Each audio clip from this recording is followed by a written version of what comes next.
Okay, we have one more set of problems we're going to look at here, and this is where x approaches infinity. We haven't seen anything like this yet, but it's not too bad when we do a table of values.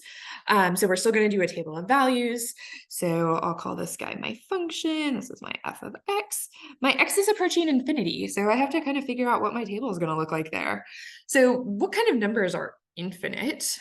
Those are big numbers. So I want x to be getting bigger and bigger. Notice there's not two sides of infinity. We can't like approach infinity from the left and right because infinity is kind of like our biggest thing we can think about. So we can just think about getting closer and closer to infinity. So we're going to plug in big numbers. I often start with 100, 1,000, 10,000. These numbers are getting closer to infinity. You can plug in 100,000 if you need to get more information. And then we plug our numbers into our function f of x. So let's go back to our calculator again. Our calculator comes in a lot of handy for these problems. So we'll plug in, our function is a messy one to type in here. So we get 8 plus x minus 4x squared. It's painful to watch me type this in, I'm sorry. Once again, don't forget your parentheses, x squared plus 2x plus 3. I hope you are trying these problems on your own before you watch my solutions and following along. And then we go to second graph. I type in my numbers. I'll type in my 100, my 1,000, and my 10,000. And then I can delete that last one if I want to just have it look nicer.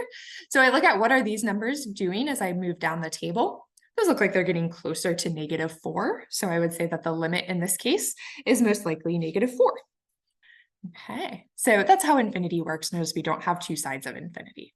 Okay, so go ahead and try that next problem. That one has x approaching -infinity. So we just have to make our x values negative instead of positive.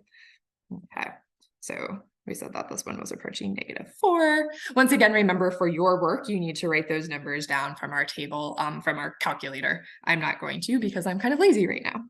And it's a lot of writing to watch me do on Zoom. Okay, so for this one, this is my function. And so I have -infinity, so I need negative numbers. So I'm going to plug in -100, -1,000, and -10,000. Okay, you should do this in your calculator and see what happens.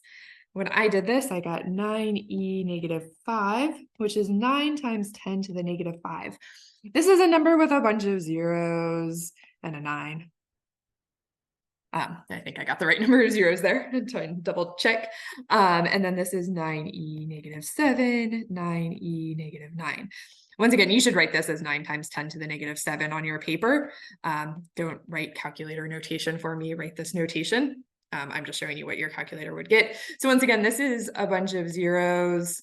I'm not counting my zeros, so that might not be quite the correct number of zeros, but a bunch of zeros and a 9. These numbers are getting closer to 0. It's a bunch of zeros and then a 9, a bunch more zeros and a 9. So in this case, we would say that this limit is equal to 0. Okay, one more problem. For this problem, make sure your calculator is in radian mode. For calculus, we always use radians and not degrees.